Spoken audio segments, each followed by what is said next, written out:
I've been having a rough time, so I feel like I need to do something to give myself a little bit of a glow up. So I'm going to be doing this chocolate gloss from Wella.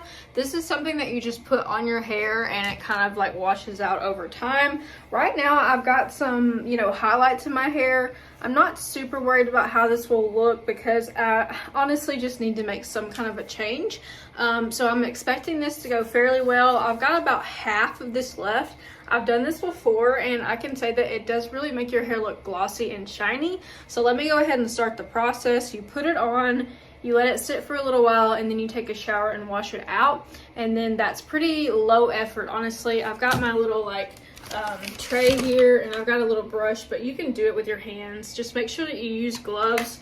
And I also prep my bathroom, so I have paper on the floor and paper over my vanity so that I don't mess anything up. I didn't even wind up using the tool to put this in my hair. I just used my hands. I started at my scalp and then worked my way down. Depending on what look you want to achieve, you can use more or less. Like if you didn't want it on the top of your hair and your roots, you could just do it on your ends. Just play with it and you'll get a feel for it. It's not something that's going to be so permanent that you can't make a mistake. I have fully saturated my hair. It took about, I would say, 1/3 of the bottle to do my hair today. I have really thick hair, so that's pretty normal for me. I usually have to use 2 boxes of hair dye if I do my hair. The idea being that you want to make sure that your hair is fully saturated from the root all the way down to the end. Now, depending on what kind of look you're trying to go for, you may want your ends to be lighter, or you may want the top to be lighter, so you can kind of customize it a little bit. The way that I know that I'm about done is because my hair starts to feel pretty damp and wet, and then it also starts to look really dark. It's a little weird because it gets so dark at first, but just keep in mind that your hair is almost kind of wet. So I don't freak out too bad about this. If you're worried, you can always start with a lighter color, but I'm gonna go ahead and jump in the shower and wash this out. From the time it's taken me to put it all on, I think it's sat on my hair long enough. So I also just want to say, be very careful with your shower curtain, with your clothes. Wear a shirt that you do not care about.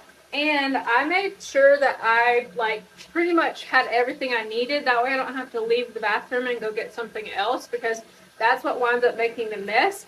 And then if you can, put some Vaseline around your head, and that will keep the dye from staining around your head and your ears and everything. It'll just wipe right off. If you don't have the Vaseline and you need to clean up later, you can use micellar water, and that will take the dye off. Okay, my hair is still drying, so it's got a little bit longer before I see the final results. But I really like the way that this has turned out. I went ahead and washed it twice in the shower, 2 times shampoo, 1 time conditioner. And then I probably won't wash it for 2 or 3 days. But overall, I really like the way that it looks. It still kept the dimension with the different colors, but it's just a little bit darker. I'll let you know when it fully dries and we can take a look at it, and I'll probably go outside so y'all can kind of see the full picture.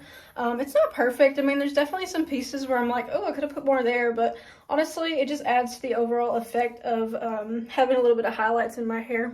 Okay, here is me the next day. My hair is dry, and then this is me a couple of days later on Easter Sunday.